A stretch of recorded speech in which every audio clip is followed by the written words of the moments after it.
Another day, another video!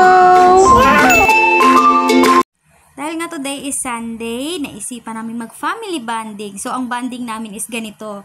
Yung asawa ko ang magluluto. Hindi ko alam kung anong lulutuin niya dyan. Kunwari, charot.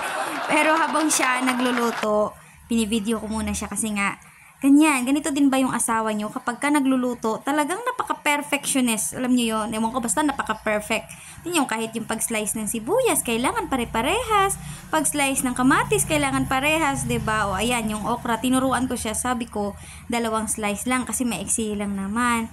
Sabi niya, hindi, mas maganda daw 3. Eh di sige na. At ayan, pinahanap sa akin yung peeler. Pero yung peeler namin, halos ubusin naman yung radish sa pagbabalat kasi nga ang kapal. At ayun na nga, sinimulan niya na nga magluluto siya.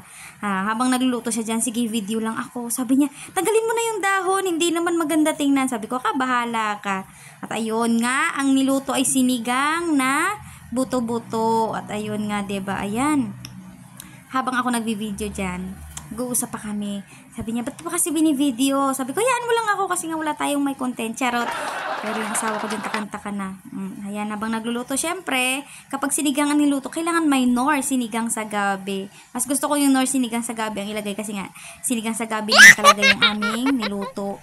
Kasi pagkasampalok, sobrang asim. Kaya, sinigang sa gabi yung ginamit namin. Syempre, huwag mong kalimutan maglagay ng nor pork cubes kasi yan yung dadagdag dun sa panlasa ng baboy. At ito nga, habang siya yung nagluluto doon, ako naman ay naisipang maglinis ng ref, 'di ba? Kasi nga tingnan niyo naman, napakadumi na talaga ng aming ref. Ayan, 'di ba? Ew.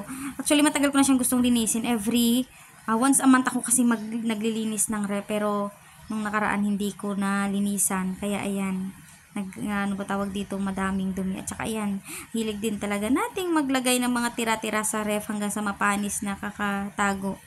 Ayan, pinagpapapasok ko muna sa mga Tupperware yung mga kamatis, tuyo, para hindi magkahalo-halo yung amoy dun sa loob ng ref.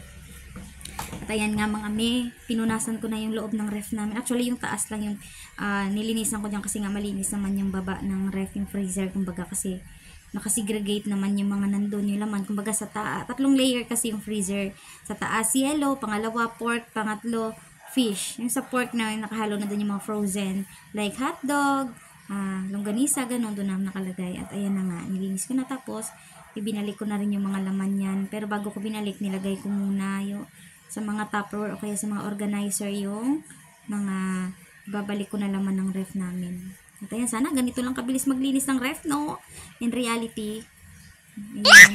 Ang dami namin mga chocolate na nakabukas, kaya pinaglalagay ko na lang muna lahat sa Tupperware kasi sobrang dami talagang naka-open na chocolate. Hindi ko ba alam ba't puro bukas na bukas. Ayan, nilagay ko na lahat sa ref. Tada, ito na yung result. O, diba? Kahit pa paano, naging maganda naman tingnan at malinis. Ayan, inorganize ko lang kasi sobrang kalat talaga kanina at ang dumi. Ganyan ang laman ng chiller namin. Okay, thank you sa panonood.